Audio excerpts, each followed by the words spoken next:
And I have shots of the facade before. okay, Stills. right. So here we are. Where are we anyway? We're at the front entrance of Martin Guitar Company in Nazareth, Pennsylvania. My name is Dick Boak. Welcome. And how did you get here, Dick? Well, Dick, how did it come about that you, of all people, wound up here? Well, it's quite a story. I was an art teacher in New Jersey, just across the border in Blairstown. And to drive from Bethlehem to Blairstown, I had to come right through the little town of Nazareth.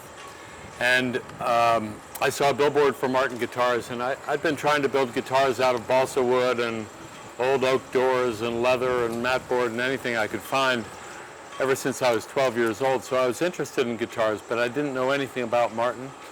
When I saw the billboard, I came and took the factory tour like tens of thousands of people do, and I was just completely blown away by it. After the tour, I asked the receptionist if there was any scrap woods, because I was teaching a course in woodworking and had been doing a lot of woodworking.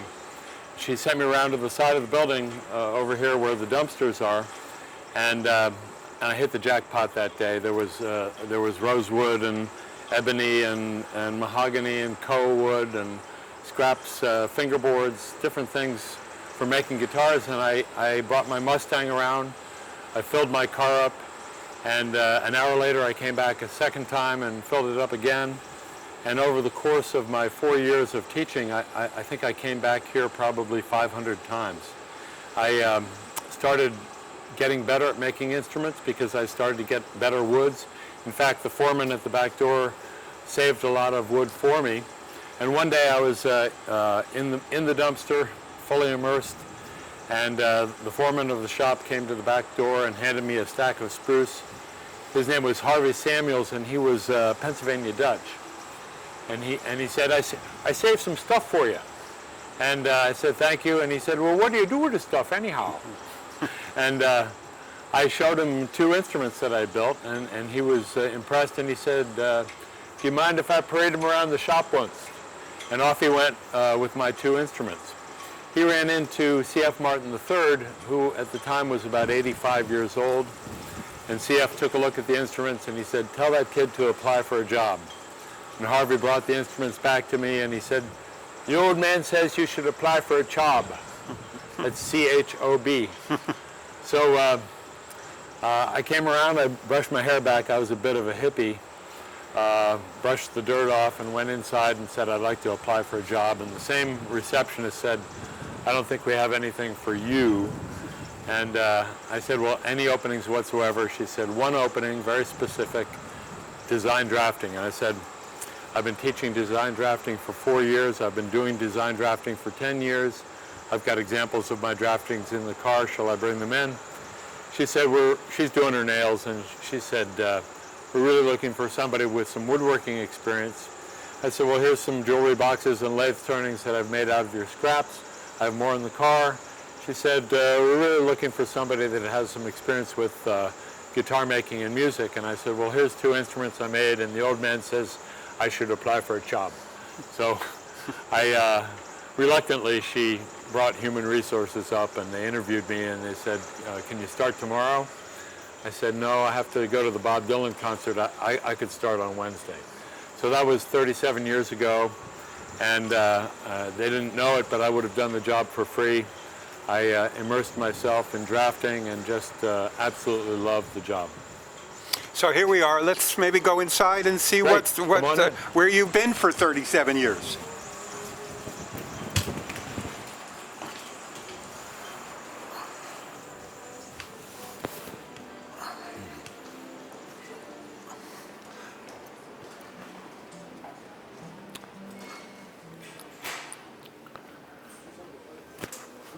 Well, here we are in the lobby. In fact, this is the Wall of Fame because anybody that knows acoustic guitars knows that Martin guitars have been played by everybody from Eric Clapton and Elvis Presley and Paul Simon and Joan Baez and Bob Dylan, Crosby, Stills and Nash, Tom Petty, the Beatles, Neil Young, just about anybody you can think of in the music business that plays guitar owns Martin Guitars. So it's quite an honor to work with the musicians and build special guitars that become the tools of their trade. And you have some influence on this wall too, don't you? Well, I guess I do. I did the wall, and I also, one of my jobs was to outfit the museum. I guess around 2004, we completed the visitor center here that we're standing in, and enlisted the help of the Museum Design Associates of Boston and Art Guild of Trenton to basically build the cases for the museum. And after they were completed and installed, then I got to work with outfitting the museum with instruments and ephemera and all of the incredible exhibits that are in the museum. So that was a fantastic thing. And since then, I've been working on the archives. But between 1994 and present day, I've had the great honor of working with musicians to collaborate on the design of special instruments for each musician to suit their particular needs and give them something that is perfect for them on stage. And once we have the specifications hammered out and all the designs, we go to work and build a limited edition for each artist, and that's been a tremendous benefit to Martin because it's helped us recapture the heritage of all those legendary players. So tell me what it's like having a dream job. Well, you know, my job is a little bit like everybody else's. I answer emails all day, just like everybody else. But there are very special moments, and for me, the product itself is so fantastic. I'm a guitar player. I'm not Eric Clapton, but I love guitars. I love woodworking. I love art, and for me to have the ability to combine everything that I love into a job is very special. Of course, every now and then I'm backstage with Clapton or somebody special, and that's really a terrific experience. These people are regular people for the most part. Every now and then you get somebody that has a little too much ego, but for the most part, these are great individuals, and they just want to be treated that way. So early on in my career, I was a little bit of a drooler. By that I mean I was so enamored by the artists that I was intimidated and a little bit nervous around them. But pretty quickly I got to the point where I was comfortable, and as I got more comfortable, the artists certainly got more comfortable too. Now you have some pictures on the wall here of anything special that comes out to your mind that kind of tickles your imagination, or a story, a defining story, or just... Well, there's so many stories. Every guitar is loaded with history from the moment it's made. Actually, from the moment it's a tree in the woods to the music that's recorded on a CD. But every guitar has a story. I have my favorites. Joan Baez has a very famous Martin guitar that was made in the early 1920s. It's an 045. And I noticed in a magazine one day that she was holding a different guitar, and I called her office and I said, "Is there something wrong with your Martin?"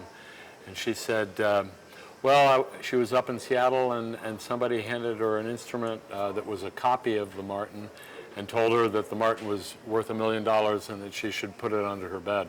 And she got scared about traveling with it and started playing this other brand that in fact had been given to her by that company. And I said, well, how about if we make a model based on your guitar? And she said, in fact, my guitar has a couple of small problems over the years. The binding was coming loose, and she sent it to me, insured it for a fortune, and sent it here to Martin. And they unpacked it back in the repair department, and they took the inspection mirrors and went inside to check the braces, and they discovered that somebody had scrawled inside the guitar with a big magic marker, written backwards so that you could read it through a mirror. Too bad you're a communist. And the repair people were petrified that Joan would think that Martin people did this. So they asked me to call her. And I called her up and I said, Joan, are you sitting down? And I told her the story, and there was actually dead silence for about 15 seconds, and then she broke out in laughter, and she thought it was just a fantastic story. When we got down to actually building her signature model, the limited edition, I woke up in the middle of the night with an idea, came into work and designed a label that went up onto the underside of the top that said, too bad you're a communist. We put a little inspection mirror in the case without any explanation, and let people discover what was on the inside of Joan's guitar. And the best thing is that Joan plays that guitar in concert, and when she gets to Diamonds and Rust in the middle of each show, she stops and tells that story. So that's just one of hundreds of stories. Paul Simon is another great story. I really loved all the Simon and Garfunkel music and also Paul's solo music, and worked to try and get him get an appointment with him. He's hard to get to. And eventually I headed into New York City to his flat on Broadway at the famous Brill Building, and it was a blustery December day. Actually, there's a song lyric like that. In a bleak and dark December. You know the song. So Paul was late. He had trouble getting in the snow, and I sat there with my couple of guitars, had them open to breathe a little bit, and waited for about an hour. And the door creaked open, and he was there in his Eskimo coat. And he saw the guitar on the couch, picked it up, strummed a chord, set it down, said, "I don't think so," and slammed the door. And I looked at his manager who was sitting with me, and I said, "Is that it?" And he said, "I don't know." And once again, 15 or 20 seconds go by, and the door creaks open, and Paul said, "Just kidding." And that kind of broke the ice, and we had a great project, in fact, 2 great projects with Paul Simon, and we're actually working on a 3rd guitar for him right now. Mm-hmm. There's lots of stories. I could go on forever, but I wrote a book called Martin Guitar Masterpieces, which outlines all the stories, and like I said, there's a great tale with each instrument. Hold on one second. I think I may have to change this.